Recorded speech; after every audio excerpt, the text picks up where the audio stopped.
Okay, ये देखिए अब क्वेश्चन नंबर 4 आ रहा है कि what were the major variables construct of your project. Construct होता है कि व्हाट वाज मेन जो आइडियाज़ थे वो कौन से थे, कौन से वेरिएबल्स थे जिन पे आप काम कर रहे थे, उसकी आपने डेफिनेशन देनी है। डिस्क्रिप्शन फ्रॉम लिटरेचर, यहाँ पे आप डेफिनेशन लिखेंगे। एक बहुत गलती बच्चे करते हैं, उस वाले लिटरेचर वाले पोर्शन में ना सारी डेफिनेशन और टाइप्स भर के उस चीज़ को लिख के बैठ जाते हैं, लेकिन यहाँ पे कुछ और लिख देते हैं, चीज़ों को एलेबोरेट नहीं करते। अब ये देखो, what are the key terms in your topic of study. अब आपकी की टर्म्स कौन सी होंगी? एक तो आपका सब थीम जो है वो आपकी की टर्म है, ठीक है, और दूसरा जो है आपका बेसिकली मतलब कि एक जैसे, और फिर जो टेक्निक आप यूज़ करेंगे वो भी आपकी की टर्म में आती है। आपने उन दोनों को एलेबोरेट करना है कि उनका मीनिंग क्या है, क्या मकसद है उसका इस प्रोजेक्ट के हवाले से। अब यहाँ वो बता रहे हैं कि जी यहाँ हमारे प्रोजेक्ट में socio emotional development skill is major variable. अब जैसे ये जो प्रॉपर इसका किस उस पर उन्होंने जो एक मेजर वेरिएबल था उनका कि वो था, और फिर म्यूचुअल कोऑपरेशन जो है वो भी वेरिएबल है। दोनों वेरिएबल्स को उसने बता दिया कि कौन कौन से वेरिएबल हैं। मोस्टली ना ये होता है कि इंडिपेंडेंट होता है, एक डिपेंडेंट होता है, एक होता है जिसका हम इफेक्ट चेक कर रहे होते हैं चीज़ों पे, और एक इंडिपेंडेंटली वर्क कर रहा होता है। डिपेंडेंट पे हम वो करते हैं ना कि वो खुद से काम नहीं कर सकता, वो अकेला नहीं होता, उसको वो किसी चीज़ पे डिपेंड कर रहा होता है। और इंडिपेंडेंट होता है, उसको ने तो इम्पेक्ट करना होता है, किसी चीज़ पे असर डालना होता है अपना।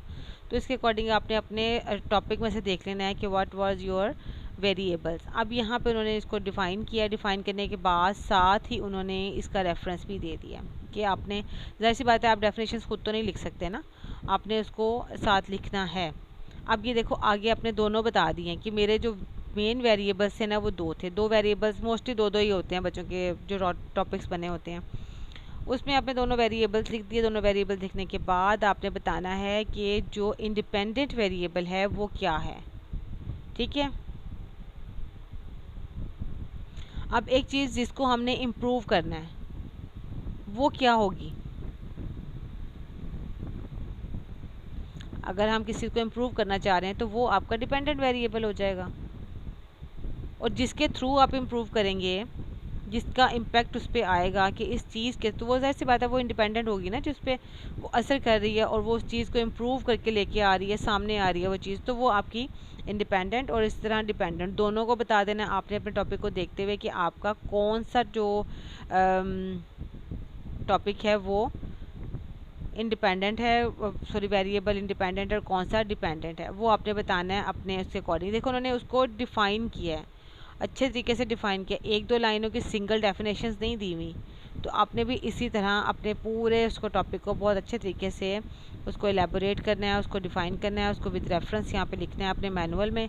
तो यही वजह होती है कि जब यहाँ पे आप मिस्टेक करते हैं ना, यहाँ आप काम चोरी करते हैं कि बस एक दो चार लाइनों की वो मैनुअल को फिल करते हैं बड़े बड़े वर्ड्स लिख के, और एक दो लाइन में डेफिनेशन देते हैं और ख़त्म कर देते हैं। सो तब भी क्या होता है कि वो जब देखने वाला टीचर जो एवेल्यूएटर होता है वो देखता है कि भाई ये क्या लिखा हुआ है, इसने चीज़ को सही तरह से डिफ़ाइन ही नहीं किया, बताया ही नहीं है, ठीक है। अब जो हमारे पास जो इसमें टॉपिक चल रहा है, इसमें टॉपिक है जी, इस टॉपिक के हवाले से ना जो हमने यहाँ पे हम इस मैनुअल में डिस्कस कर रहे हैं, उसमें चिल्ड्रन सोशियो इमोशनल जो डेवलपमेंट है वो क्या होगा, वो बच्चों की इंडिपेंडेंट वेरिएबल है, और म्यूचुअल कोऑपरेशन के थ्रू हम बच्चों की मतलब उसके थ्रू करेंगे ना, तो ये डिपेंडेंट हो गया उसको।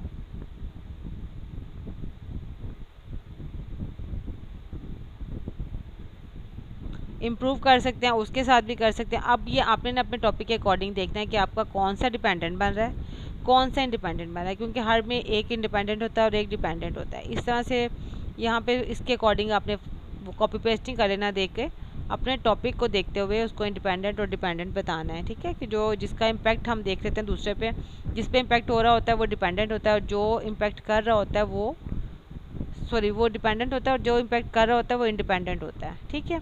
ये छोटी छोटी सी चीज़ें ज़रा इनको देख लीजिएगा।